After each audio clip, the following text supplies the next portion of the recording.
తనకి ఇప్పుడు మీ అమ్మ అవసరం ఉంది, పెద్దోళ్ళ అవసరం ఉంది, నువ్వు అక్కడే ఎలా చూసుకుంటావు అంటే నాకు ఆ రోజు మా భార్య కూడా ఒకసారి వాళ్ళు అన్ని చెప్తున్నారు కదా, ఎందుకంటే ఒకసారి వినండి అంటే సరే అమ్మా నీకోసం వస్తాను అని చెప్పి మళ్ళీ తిరిగి రావడం జరిగింది.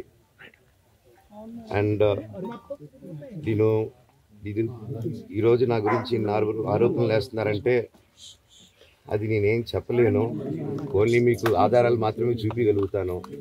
ఇప్పుడు వాళ్ళు చెప్పి నేను చెప్పి ఇది కరెక్ట్ కాదండి, నేను ఎప్పటి నుంచో కూర్చొని మాట్లాడదాం అంటున్నాను. పిల్లలకి లోకల్లో ఉన్న అక్కడ లోకల్లో ఉండేది ఎవరో కాదండి, మా బంధువులే అండి అందరూ, ఆ చుట్టుపక్కల గ్రామాలందరూ, మా నానమ్మలూరు, అమ్మమ్మలూరు అందరూ మా వాళ్ళండి, వాళ్ళ పిల్లలు, మనవాళ్ళు, వాళ్ళ బంధువులు. సో వాళ్ళకి అన్యాయం, వాళ్ళు అర్జీలు పెట్టుకున్నారు, వాళ్ళు లెటర్లు పంపించారు, వాళ్ళన్నీ చేశారు. నేను వాళ్ళకి సపోర్ట్గా మద్దతుగా నిలబడి ఏమైంది నేను అడిగేసరికి వినయ్ అతనికి ఫోన్ చేశాను, మెసేజ్లు పెట్టాను, సార్ వాట్ ఈస్ హ్యాపెనింగ్, ఇంకా కావాలంటే కాలు మీద కూడా పడతానండి, ఈ ఇష్యూ క్లియర్ చేయండి మాట్లాడుకుందాం అంటే చాలా దురుసుగా రిప్లైలు పెట్టారు. నేను ప్రతిదీ ఈరోజు సాయంత్రం 5:30కి ప్రెస్ మీట్ పెట్టి ఆగానండి, ఇంకా ఆగలేను. ఈరోజు ఈవినింగ్ ప్రతిదీ చెప్పేస్తాను. ఆ రోజు నేను పోలీసు సపోర్ట్ అడిగినప్పుడు స్టేషన్కి 100కి ఎందుకు ఫోన్ చేశాను, ఆ 100 దగ్గర నుంచి నేను పర్మిషన్ ఇస్తున్నాను, నాకు ప్రాబ్లం లేదు, మీరు ఒప్పుకుంటే మీరు మీ వల్ల అయితే 100లో నేను ఏం మాట్లాడానో మీరు తీసుకొని వినండి. ఆ రోజు ఆ హీట్ మూమెంట్లో జరిగిన మూమెంట్లో మాట్లాడాను. ఇంట్లో 10 బండ్లు ఉన్నాయి, అందరూ ఉన్నారు ఇంట్లో, మరి ఇన్ని బండ్లు ఉంటే ఇంట్లో ఎవరికైనా ఏదైనా అయితే కారుల్లో తీసుకెళ్తాం. ఆ రోజు 108 అంబులెన్స్ వచ్చింది మా ఇంటికి. ఈ విషయం ఎవరికైనా తెలుసా? పోలీసులు కూడా తెలుసు, అది ఎస్ఐ గారికి తెలుసు, అది బయటికి రాదు కానీ రికార్డులో ఉంటుంది కదండి, అది కనుక్కోండి సార్ 108 ఎందుకు వచ్చిందని.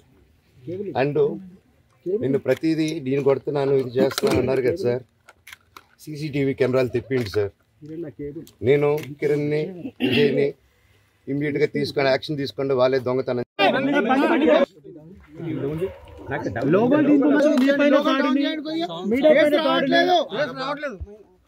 సార్ది ఫేస్ కనబడట్లేదండి, చెప్పండి.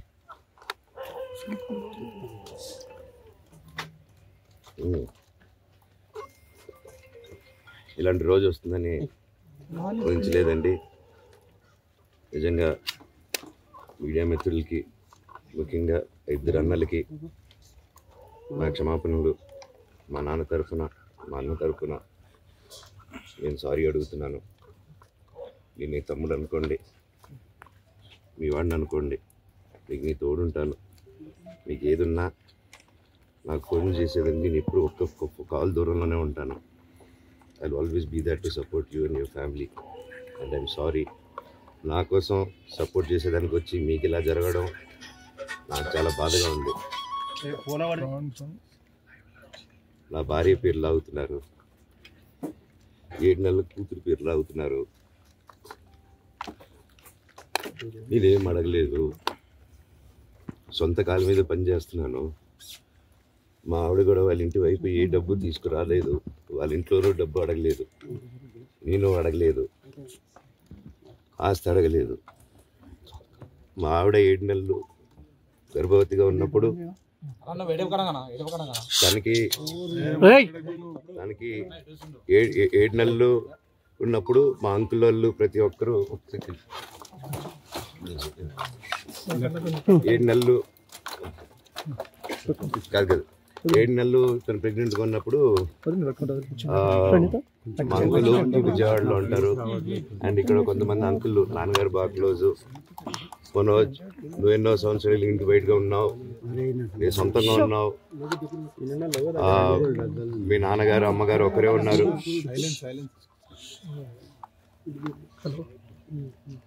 మీ నాన్నగారు అమ్మగారు ఒకరే ఉన్నారు. మీ అన్నయ్య ఏమో దుబాయ్కి షిఫ్ట్ అయిపోయాడు ఫ్యామిలీతో.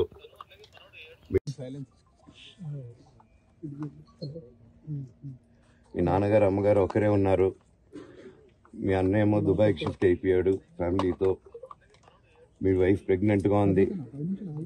తనకి తల్లిదండ్రులు లేరు, తనకి ఇప్పుడు మీ అమ్మ అవసరం ఉంది, పెద్దోళ్ళ అవసరం ఉంది, నువ్వు అక్కడే ఎలా చూసుకుంటావు అంటే నాకు ఆ రోజు మా భార్య కూడా ఒకసారి వాళ్ళు అన్ని చెప్తున్నారు కదా, ఎందుకండి ఒకసారి వినండి అంటే సరే అమ్మా నీకోసం వస్తాను అని చెప్పి మళ్ళీ తిరిగి రావడం జరిగింది.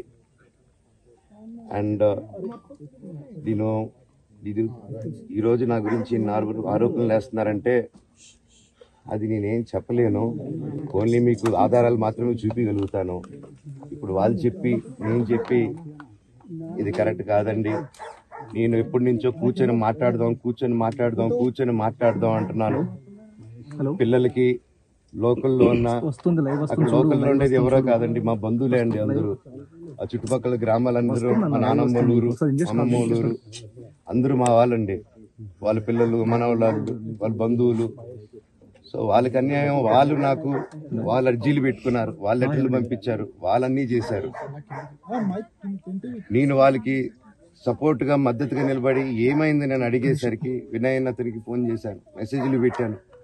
సార్ వాట్ ఈస్ హ్యాపెనింగ్, ఇంకా కావాలంటే కాలు మీద కూడా పడతానండి, ఈ ఇష్యూ క్లియర్ చేయండి, మాట్లాడుకుందాం అంటే చాలా దురుసుగా రిప్లైలు పెట్టారు. నేను ప్రతిదీ ఈ రోజు సాయంత్రం 5:30కి ప్రెస్ మీట్ పెట్టి ఆగానండి, ఇంకా ఆగలేను. ఈ రోజు ఈవినింగ్ ప్రతిదీ చెప్పేస్తాను. ఆ రోజు నేను పోలీసు సపోర్ట్ అడిగినప్పుడు స్టేషన్కి 100కి ఎందుకు ఫోన్ చేశాను, ఆ 100 దగ్గర నుంచి నేను పర్మిషన్ ఇస్తున్నాను, నాకు ప్రాబ్లం లేదు, మీరు ఒప్పుకుంటే మీరు మీ వల్ల అయితే 100లో నేను ఏం మాట్లాడానో మీరు తీసుకొని వినండి. ఆ రోజు ఆ హీట్ మూమెంట్లో జరిగిన మూమెంట్లో మాట్లాడాను. ఇంట్లో 10 బండ్లు ఉన్నాయి, అందరూ ఉన్నారు ఇంట్లో. మరి ఇన్ని బండ్లు ఉంటే ఇంట్లో ఎవరికైనా ఏదైనా అయితే కారుల్లో తీసుకెళ్తాం. ఆ రోజు 108 అంబులెన్స్ వచ్చింది మా ఇంటికి. ఈ విషయం ఎవరికైనా తెలుసా?